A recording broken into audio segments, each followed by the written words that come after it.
Hi, this is Jennifer from Positively Learning. Thanks for tuning in. Today's video is all about those paperwork documentation files for the IEP process. This is designed for special educators who are looking to stay organized and save time. So what I want to do is I want to take a look at this mini bundle. I'm going to download it, open it up, and show you exactly what's inside.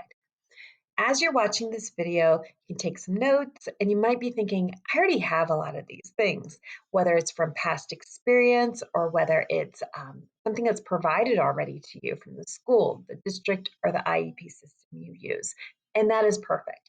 So the goal of this video is at the end, you can gather up these resources, whether you're getting this bundle and saving time, having it done for you, or whether you're firing up your laptop looking at your files and gathering it all together in one place. All right, so let's go ahead and download it. There are 8 files inside. I'm just going to quickly show you what each one, why they were selected, how they're to be used. All right, so what I want to start with first is the actual IEP writing process. So there's 2 documents in here designed to help you stay organized and save time. One is the present levels, the other is the goal writing. Both of them are planning pages. You're going to notice that all of these documents have a very similar look. They're very cut to the chase. They're not fancy, cute, fluffy. They are exactly just what you need to get the job done. So we're going to start, of course, with the present levels. Now, I have to admit, when I was less experienced, I would spend more time on the goals because, of course, like that's where we're spending so much of our time when we're working with students, we're planning resources and lessons, we're focused on those goals. But as I began to gain more experience, I realized how important those present levels are and how they drive the entire IEP. So we want to start there and spend time there. All right, so this document really answers the WH questions. What are present levels? How do you use them? Why are they important? The second page has a list of places where you can pull data to write the present levels. And I put this in here basically for myself because I worked with really young students who did not have quite as much data as you might see with middle school or junior high, high school. So this is in here for me. You may want to add your own notes of if there's a school specific data point that you use or assessment. And then the last page is kind of where the magic is. It's an exemplar that you can go ahead and cut and paste and use. Now, it is okay to use shortcuts like that. Shortcuts like that are totally fine because this is a well-written present level. It's been run through Grammarly, it's correct, it has all the information in there. And you're still going to be making it individualized or customized for your student. Going to be putting in their information and their data points. So give yourself permission to take those types of shortcuts to save time so that you can spend time on what's really important. All right, so that's the present levels. The next one is our goal writing. It looks very similar. We're answering those WH questions, giving some best practice tips. There's a kind of a graphic organizer for getting ready to write goals. And then there's some exemplars. They're a little bit different from each other so that you could pick and choose what's going to work for you, whether you're using one, two, or all of them. And you can cut and paste, making sure that they make sense for individualizing them for your students. So this is not the same. These exemplars are not the same as a goal bank. An IEP goal bank, there's kind of some mixed feelings about that. You do not want to cut and paste, say, for example, all the comprehension goals. And you have a caseload of students who, you know, we're working on comprehension. We need to put in goals. You don't want to use a goal bank and grab all of those, of course, because they have to be individualized. Every student needs something a little bit different. The goals should not be the same. But these exemplars are perfect because you're still adding in that information, but the wording is there. You don't need to reinvent the wheel. As you continue to write IEPs and you can see like, goal writing is getting more comfortable and they're working really well, I would go back and grab some of the goals that you've already written and plagiarize yourself. Make them, add them to this exemplar list, just like I have them. Take out the identifying information, but then they're there for you. So you can just make a goal bank that grows and grows and grows as each school year passes. So that's my trick.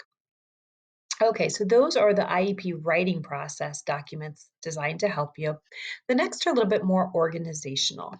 I have the confidentiality cover page, and my pro tip is to select a color, like say a bright color like yellow or whatever you want, and keep that color for anytime you want to print like cover pages or something that you want to be really noticeable that you're sending home.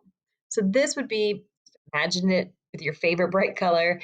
This would be printed out and put on top of a draft IEP or any other important information that's being sent home for families. So that you might want to print out a whole stack of those and keep those ready throughout the school year. Another cover page is for the IEP Progress Reports. This one's a little bit different though. So what we had a IEP system, it was state level, and you would input the progress and it would output these progress reports that were so difficult to read. They were thorough, but you had to, the navigation was very difficult, not very accessible. And we found that as a result that there was a lot of either confusion or they just were not being read. So I made a cover page that you could use as a alternative, and this is more of a summary page. So explaining like what's being sent home, and then IEP goal area, progress, notes, and this would be attached to that progress report that was spit out from the system so that they would still have all that information, but this is kind of like the cliff notes on there. And imagine this in that bright, beautiful color and then stapled on top. All right, so that is there for you.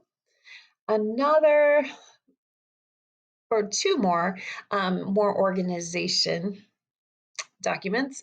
One is the receipt or the confirmation acknowledgement of an IEP. There are several different formats, editable, and then I have these bright pages are just examples of how you would use them. If you've never used them before, that is really important to have everybody put their initials or the documentation. You may have this from your school system, but either way, whether it's coming from your school or from this packet, it's very important to have these filed in our students' files. The next one is the IEP Meeting Reminders. So think of that bright colored paper that you've chosen. These are in two different formats. They are in sticky note. So there's a template and directions on how to print these on sticky notes. There they are. Imagine those in bright colors. But if you don't want to spend time on the sticky notes, I hear you. I've got another page in there that you could just kind of cut those out. Those have more of a template. So those are IEP meeting reminder notes to send home. And the last document is the IEP snapshot. Just like the present levels and goal writing, I do have a separate video on the IEP snapshot and a blog post that goes into much more detail if you're interested. All right, so IEP snapshot is editable, and it is a very simple one-page document. We had this in the IEP system that we used. It was not a one-page document. It wasn't very accessible. It printed in teeny tiny font, and it had some strange areas of white space that made it go on to a second page. It just was not great. So we created this document. It looks very simple, and that is very intentional. So on the first page, it's just like what it is and how you can use it and what should be included. And then I put two different formats that you could use. Just pick the one that works the best for you. Those are editable and they are very simple. We don't have clip art. We don't have like butterflies flying off the page or anything like that. I want them to be extremely accessible, that if a staff member who is working with the child, say it's the music teacher is needing to access this, I want them to know exactly where the information is. I want that important information to pop off the page. I have things placed on the page very strategically so that they know, okay, I'll look in the top right corner. bottom left corner. I'll find the information in the same place for any student that I'm working with, and that is going to save tons of time. But most importantly, it's going to get that information that the student needs to have known and accessible to everybody. Okay, so that's everything that's in that document. So now you can think, okay, what do I already have? What do I already need? And make your own kit or grab this one. I'll put the link in the description. I do want to mention that all of these documents that I showed you, plus many, many more, are inside that large Special Educators Resource Room bundle. That's the bundle that's supposed to take you through the entire school year, give you everything you need in one place. And that is also right here. So I'll be sure to link that below. That's like the everything bundle. All right. Let me know if you have any questions about what was chosen, how you use them. I'd be happy to help. Just let me know. Thank you so much for watching.